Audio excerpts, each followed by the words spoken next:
Hey YouTube, welcome back to my channel. Today I'm going to bench test this old car stereo that's been sitting in my garage for over 20 years, probably close to 20 years. It came out of my wife's old 97 Mustang and it's been sitting in my garage forever.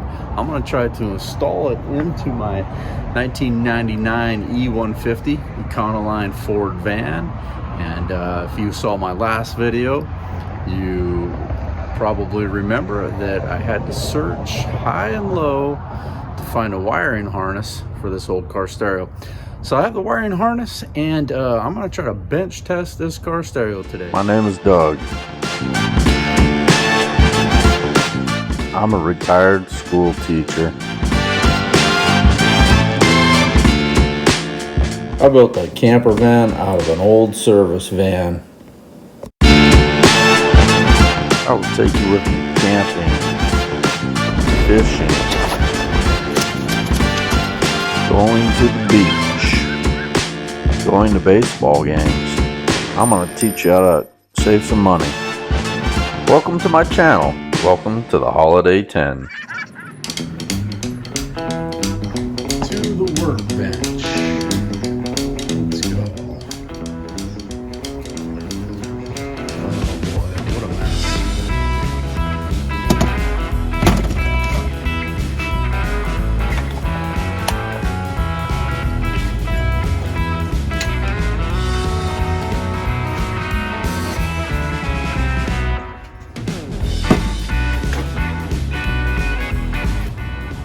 Okay, so what I plan to do is I plan to use this Jackery battery to bench test this car stereo to see if it works, because it's been sitting in my garage forever. And this is not a paid advertisement. Jackery is not paying me anything. But if Jackery, if you're out there and you want to pay me something, I will gladly take your money. Anyway, I'm going to use this Jackery battery and we're going to see if we can get power to this car stereo. So this is the 97 Mustang car stereo, and Ford made a lot of these car stereos that have the same face, but the car stereos, you go online and see that the Ford car stereos from the 90s and even in the 80s, they look the same on the front of the face, but a lot of them had a different number on the side. And I had to do a lot of searching because on the internet, they'll show you the face of this looks the same, and same thing on YouTube. You can watch videos on YouTube about these old car stereos. The face will look the same, but the number is actually different. So this car stereo number is F7ZF-19 B132-BA. So there's a lot of them with a lot of different numbers on the side, but they'll look the same in the front. And it becomes problematic when you look at the back of these, when you try to find a wiring harness and the wiring for the speakers. Right now I've got this figured out for the pins on the back for the power plug. But this plug right here for the speakers, these two, it's going to take some more investigating. I don't have that quite figured out. A lot of these car stereos you'll see on the internet, they have this same looking face from Ford, but when you look at the back for the bank for the speaker pins, that looks exactly like this bank here, but mine's a little bit different. It's got 8 pins and a little tiny square right here for the speakers. And a lot of these Ford radios that look like this will have a straight inline bank over here for the speakers, like this straight inline bank for the power plug. Well, some of these Ford radios have a straight inline bank right here for the speakers as well, where mine does not. So I printed a wiring diagram for these pins that go to the power supply, and then this is for the speakers. But this is not exactly for the 97 Mustang. It's for another Ford vehicle, which I believe is for the F-150, same year in 97. And the plugs and things are all very similar, but sometimes they're not exactly the same because the colors are different. Now, when I went to the wrecking yard guy at the wrecking yard pulled this from a Ford vehicle. He didn't tell me which Ford vehicle it came from, but from what I've figured out on the internet and doing some research is that this number 1 wire, which goes to the number 1 pin, is for your constant power supply. And then the number 2 I'm not going to use. The schematic says the number 2 is a ground wire, but I'm not using it.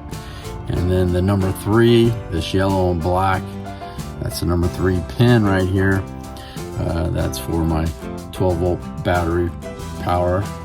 And then the number 4 is going to be this. It looks like it's black and white on my plug here, but the number 4 pin is going to be for my digital readout, or what they say LCD, the digital readout that comes out on the front of your radio that tells you what station you have. That would be the number 4 pin here. And I've taped all these together that are going to go to my my power, my red power on my cigarette lighter adapter that I'm going to use for the Jackery. These 3 are going to go to the hot. And then this number 6 wire right here, I put a piece of tape on it. It looks like it's black and green.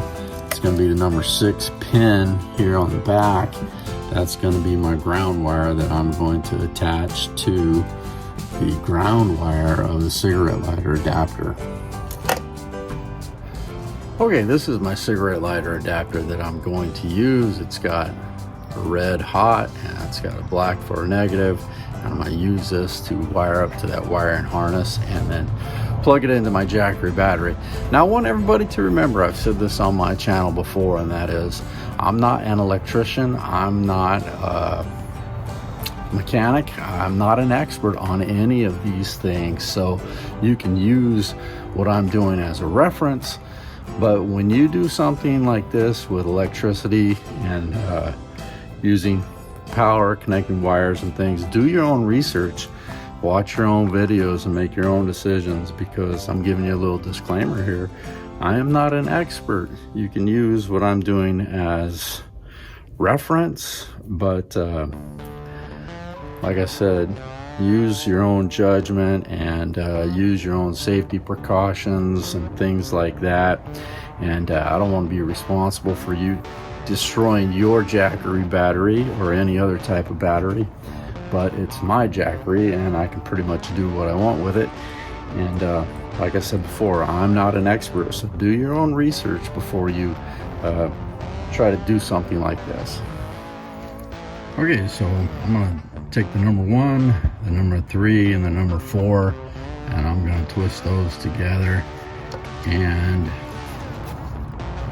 what I'm gonna do here is put the red wire from my cigarette lighter, that's the hot and positive, with those 3.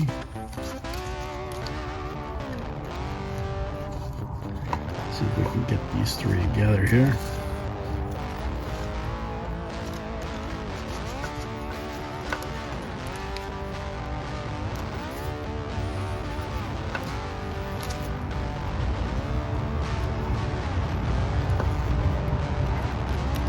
Wire knot on those. Give it a twist. Then I'm going to take my ground, which is this number 6. I'm gonna twist that together with the ground to the cigarette lighter. Like that. Put the wire nut on there.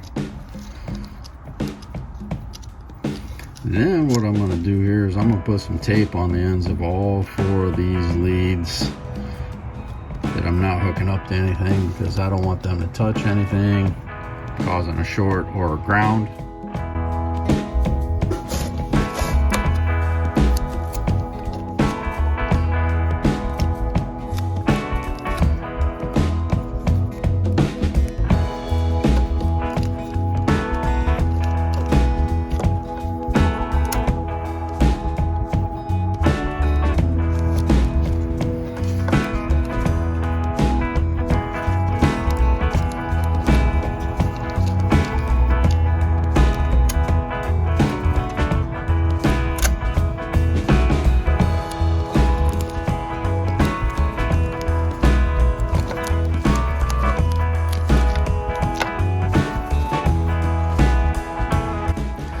Okay, so what I have here is my cigarette lighter adapter. I've got the positive wired with these 3 wires here, and then I've got the negative going to the ground off of this plug.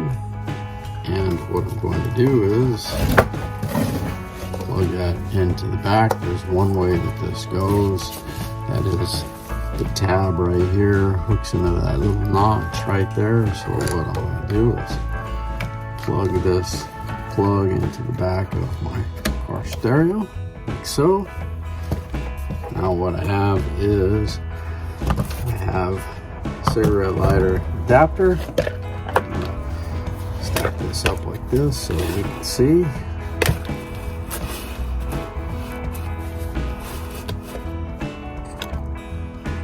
Cigarette lighter adapter right here.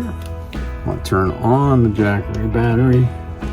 You see I have power right there. It's 99% charged. I'm going to take my cigarette lighter adapter, plug it into my Jackery, and then the power button is right here. Let's see what happens. Hey, look, we have power. It says that it's on AM right now. We'll put it on FM. So I don't have any speakers hooked up, but I know that the stereo works now, so I have power. I'm gonna see what I can do about hooking up a speaker here and see if we can get sound out of this thing. Okay, now one thing you want to be cautioned of, and that is when you unplug this, there could still be some power in this unit, and it takes a little while to drain out. So you don't want to touch the end of this to anything, because there could be some power still stored in here. So what I'm going to do is just set this off the side on wood. If you have some plastic or something to put that in, that's what I recommend. Anyway, that's what I'm doing for right now. Let's see if I can figure out something for the speakers.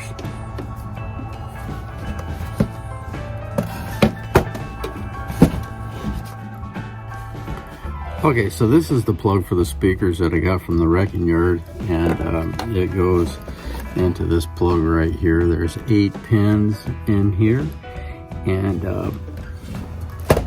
this is pretty dirty from sitting around the wrecking yard. In my last video I said I was gonna try to knock some of the dirt off of this with the brush, but it's got 8 pins. Now the guy at the wrecking yard, he didn't do me any favors when he cut this out, because he left such a short length of wire here for these speaker wires. What I'm gonna have to do is probably, I gotta take an X-Acto knife, try to cut this coating right here, cut it back, and try to see if I can decipher the colors of the positive and negative wires for each speaker. This should be for 4 speakers. That means there should be 8 little wires in here. And the problem with this that I see is that when I go to cut this, I run the risk of also cutting the coating or stripping the protective coating off of all the little wires that are inside here. Let's see if I can try to cut this open.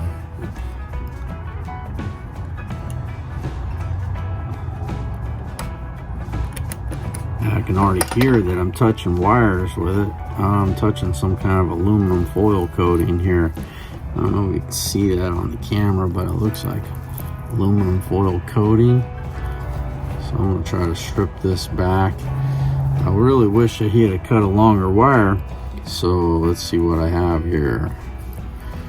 Got this aluminum foil coating. I am going to have to go get my eyeglasses from inside the house because I can't see that. These are my reading glasses, and I ordered one of these little old lady chains off of Amazon, and my wife told me, you know that you're getting old when you order one of these little old lady chains off of Amazon for your reading glasses. So anyway, I put them around my neck. That way I know where they are. Okay, back to this. I'm stripping off some of this coating, and it looks like there is silver wire that's not inside this other protective coating here. It looks like there's a clear type of coating that binds all the colored wires together, but it looks like there's one single wire right there that's not inside the coating and appears to be silver. I could only guess that that's some type of ground, so maybe I'm gonna have to ground that. I'm not sure, but I want to take this. There's a clear protective coating around this I want to take off so I can get all those colored wires out of there, but I don't want to cut the stripping. I mean, I don't want to cut the color coded stuff off of speaker wires, so I'm gonna try to peel this back right here. It's a clear cellophane. Now I can spread out all these colored wires here. A lot of different colors, and it looks like there's 1, 2, 3, 4, 5, 6, 7, 8, just like I said. So it's for 4 speakers. You got 2 speakers in the rear of the car, 2 speakers in the front, and I have no idea, although I have this schematic right here that I printed off the internet. It does show the speakers and the colors, but I just don't know if this is the same for the 97 Mustang. I can only...